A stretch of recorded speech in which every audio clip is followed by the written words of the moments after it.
Microsoft Excel is a spreadsheet software which features tabular data, calculations, and graphing tools. In today's video, we're going to be explaining how to use Microsoft Excel as well as its applications in a teaching environment. So to launch Excel, you want to go to the search bar and type the name of the app, and the first option is Excel. So I'm going to open this. And you will get prompted with multiple options, but we're going to go with a blank workbook. So this is the default empty spreadsheet that you will get. We'll quickly go through the main features of the home page, and then I will show you a few examples to help you understand. So to type in something, I'm going to zoom in so you can see better. To type in, all you have to do is select a cell and type in whatever you want. So hello, if that's what I want, that's what will be there. And if I want to change that, I can just start typing and it'll override whatever's already there. So now I want to say hello. So all I did was just select the cell again and type, and it overrode everything else from before. If, for example, I make a mistake, if I write something long, if I write something longer and I don't want to retype the entire thing, so if I just select it and I try typing, it's going to overwrite it. But if there's just a small mistake, you can select the cell, go to this text formula bar, and then you select it and you can type like it's a regular text area and it'll edit for you. So as you can see, it's been edited. Similar to other Microsoft softwares, you can choose between various fonts based on if you have internet connection.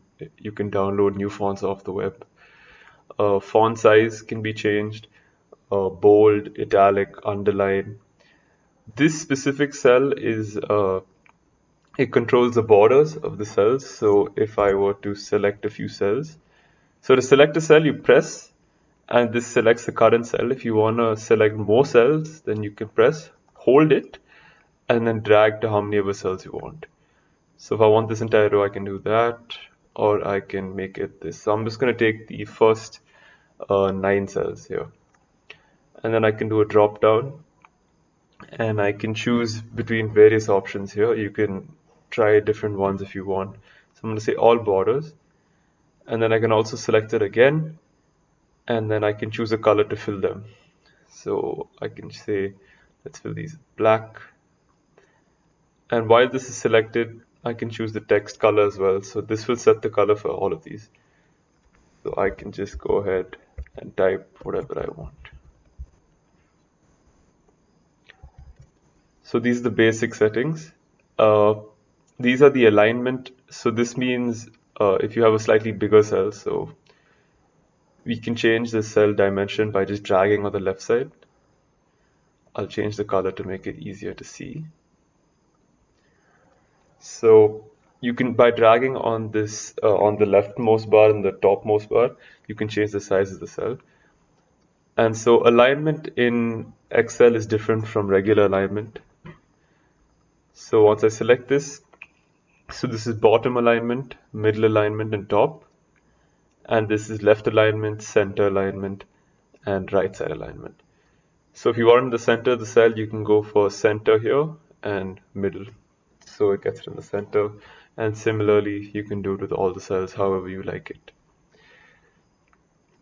So the next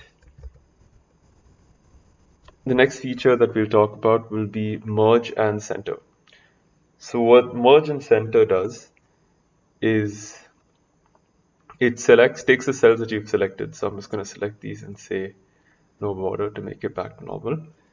And it will select the cells that you have. So if I want these 9 cells to be merged, then all I have to do is click merge and center. And it does that again.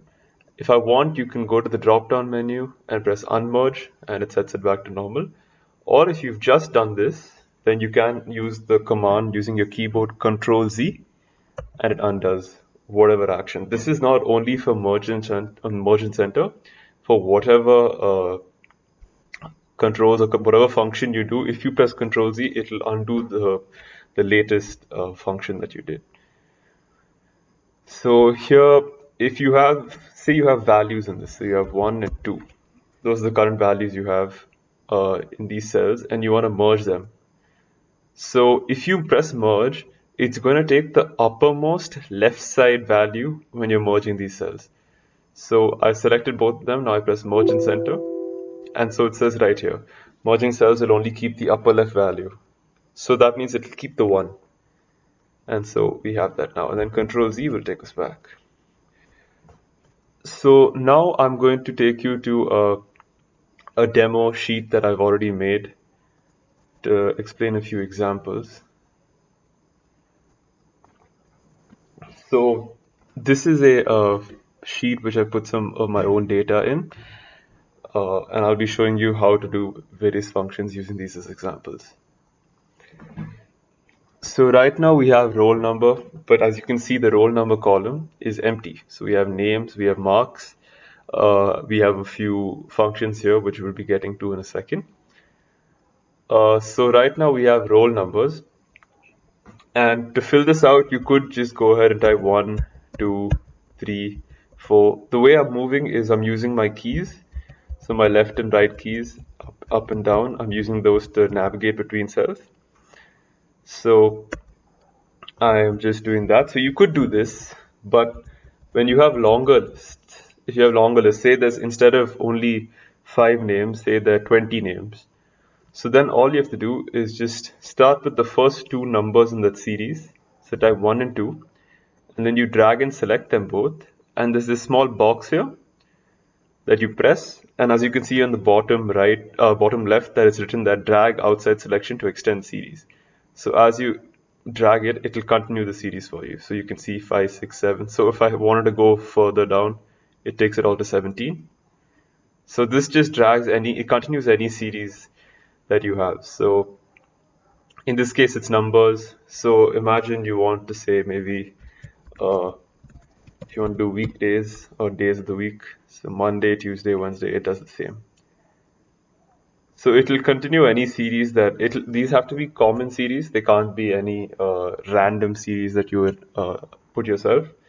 But as long as it's common, we will Excel will be able to edit it and continue the series.